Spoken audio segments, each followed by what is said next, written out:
25 ans et je suis diplômée depuis l'année dernière d'une école d'ingénieur en agronomie, AgroParisTech. Et suite à ça, j'ai voulu créer ma start-up avec mon projet. J'ai connu le Startup Weekend édition Madagascar complètement par hasard.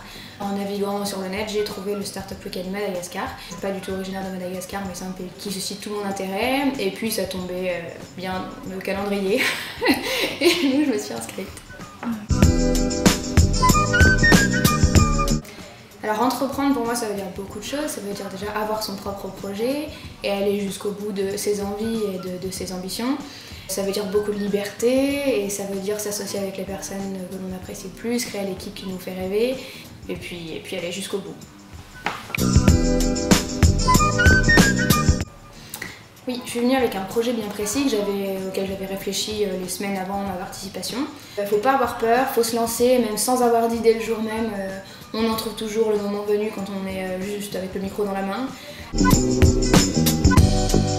Alors moi je voulais proposer une solution locale pour un projet lié à l'environnement. En cherchant un petit peu, je me suis rendu compte qu'il y avait un gros problème au niveau de la pollution due aux sacs en plastique. Donc j'ai essayé de trouver une solution à apporter à tout ça, une matière première peut-être à valoriser pour fabriquer une solution alternative aux sacs en plastique. J'ai trouvé la paille de riz qui est la première culture malgache. J'ai vu qu'il existait des méthodes pour fabriquer du papier et donc du sac en papier. Voilà, donc de fil en aiguille, je suis arrivée au projet Earthbag. Alors oui, j'ai continué le projet avec Francesca. J'ai carrément créé la société. Donc ça nous a permis de bosser en tout 4 mois ensemble. Ces 4 mois ont finalement servi à faire plutôt l'étude de faisabilité du projet.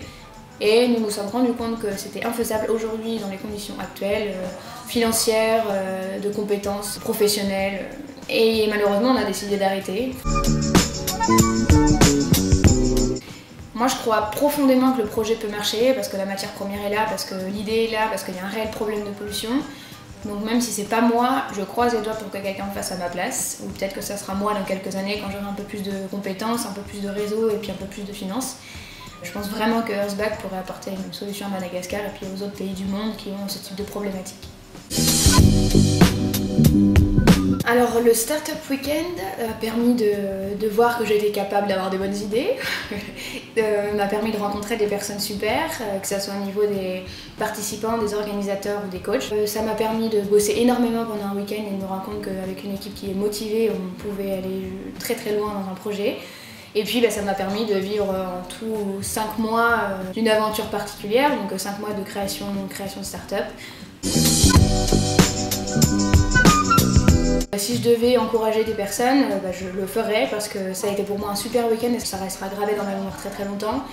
Et puis ça permet d'aller jusqu'au bout d'un projet, même si ça n'aboutit pas concrètement à la création d'une société ou d'une start-up.